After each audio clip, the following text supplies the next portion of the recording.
Dear students, today we'll read Jayanta Mahapatra's poem Hunger. Like many of Jayanta Mahapatra's poems, this poem also comments on some very crucial social issues. The curse of poverty is one of them which forces man to turn to immoral activities such as slave trade. Although prostitution is not the main subject of this poem, the poem depicts how hunger for food forces one to engage in slave trade. The poem is about a poor fisherman who has not been able to catch any fish for many days. He is forced to make his daughter sleep with a stranger because of hunger. The title of the poem is Hunger.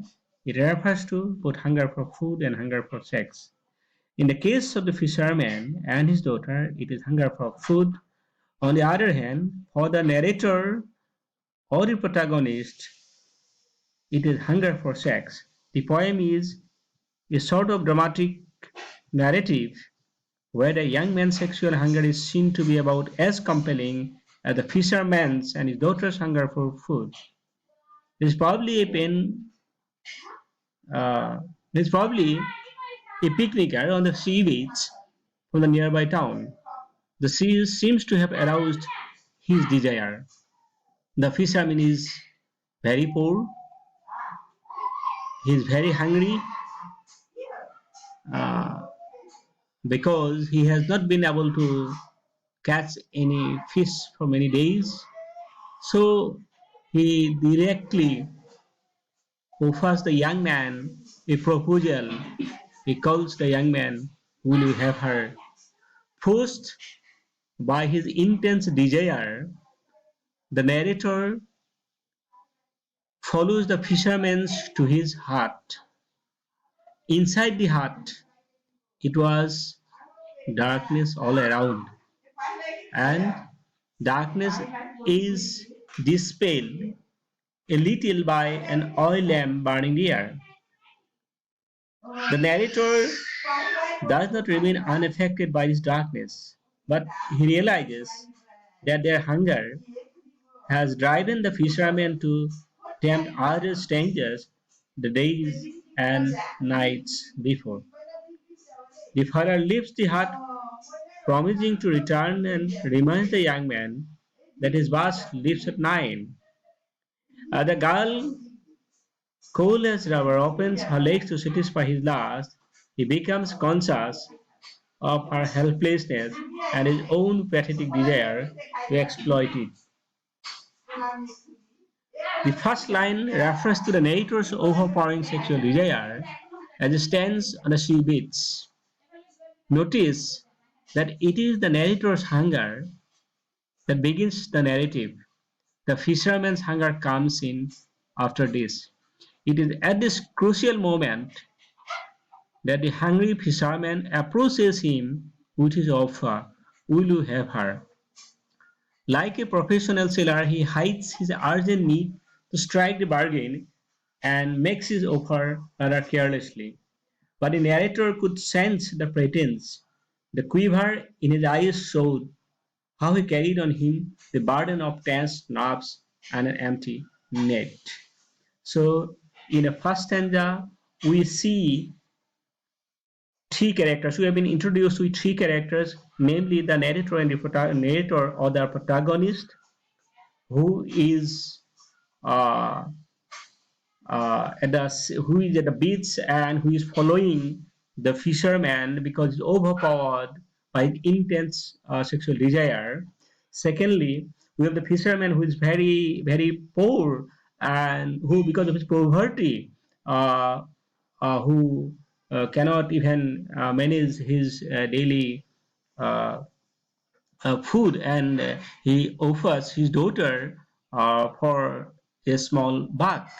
So we have his daughter, uh, we have the narrator, probably a foreigner, probably a stranger who is roaming over the beach, and the fisherman. And what happens here is that he is very careless. The father is very careless. The fisherman is very careless, and without thinking without thinking anything about this, whether this would be morally possible, or whether it would be uh, an act of immorality. He is not even reluctant to offer such a proposal, and very carelessly he offers the proposal, and as the man, or as the stranger uh, is very overpowered by his intense desire, so he feels that he's guilty, and even then he offers to accept the proposal. In a second stanza, the sense of guilt, which is already dawning upon the narrator, who is following the fisherman's house, is very vividly shown.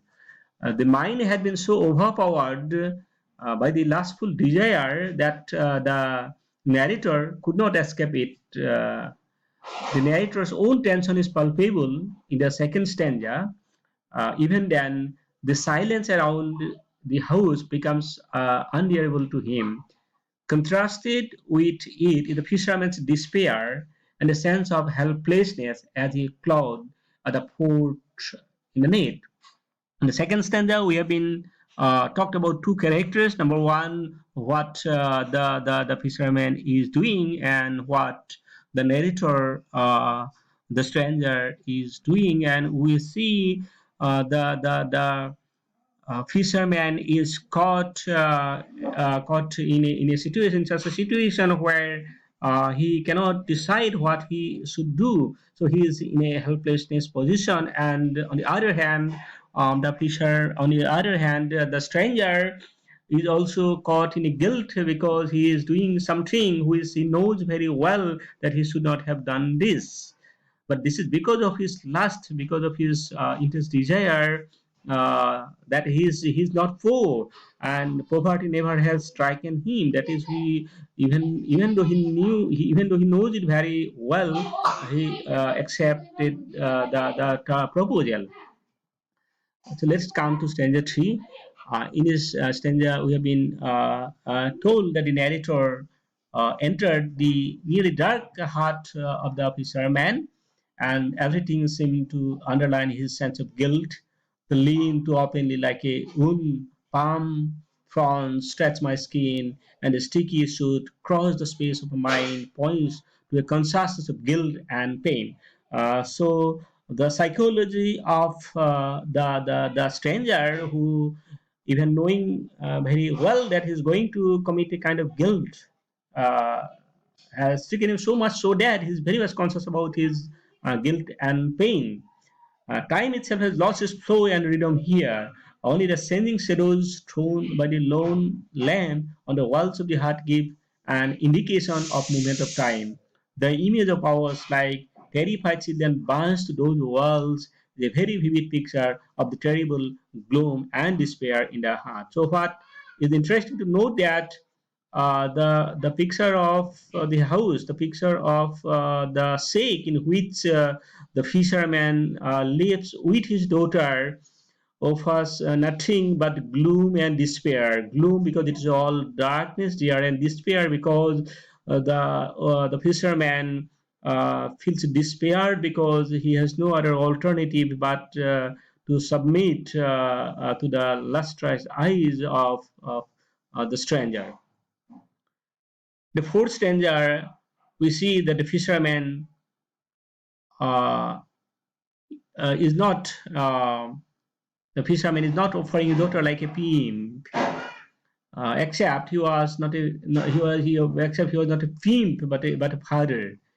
And he says, "My daughter in collocation with she's just turned 15. Feel her are too painful to withstand for the narrator protagonist. So it stands that she's only 15, and it's not she's not even she's a minor. She's a minor girl.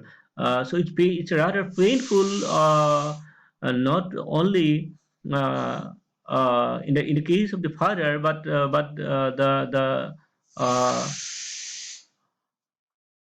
protagonist also feels guilty because he's because he is just offering um, some bags for a minor girl. The sky fell on me points to the shock they give to the narrator, to his realization of what hunger could do to a father. Like the reader, he too probably knew only how the fisherman was the father of the girl he had come to have sex with. He sees through the fisherman's failed attempt to hide his suffering. So this is very painful to note that even the stranger who has come to the fisherman's daughters to the fisherman's house, he also feels pain to see the suffering of the fisherman, the circumstances in which the fisherman is compelled to offer his daughter in lieu of a few bucks. The father's words, "She just turned 15, feel her," stand in contrast to the narrator's, "Her years were cold as rubber." She is neither youthful or warm-bodied, but only a lifeless object. But cold as rubber is also an image of exploitation, which the narrator knows he is guilty of. To the narrator, to the stranger, the girl has no age, and she is like a lifeless object, and he also feels guilty of approaching or exploiting an innocent girl.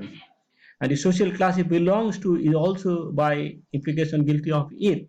This image of exploitation by the strong of the weak is further intensified in the last two lines. It is her hunger, the fierce slaughtering, the fierce slithering burning inside that compels her to sell her body. So in this stanza 4, the speaker narrator speaks about uh, rich and poor. So those who are rich, they have a kind of hunger that's totally different from the poor, whose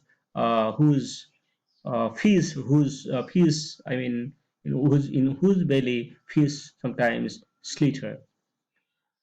Who the readers are left wondering at the end of the poem, who is immoral here? The narrators who exploits the hungry man and his daughter to satisfy his own hunger, or the fisherman who forces his daughter into selling her body. But do they have a choice otherwise? The narrator's hunger is as compelling as the fisherman's, and no moral principles could possibly divert them from their actions. One hunger feeds upon another. Therefore, to even identify them as exploiter, narrator, and exploited fisherman would be unreasonable.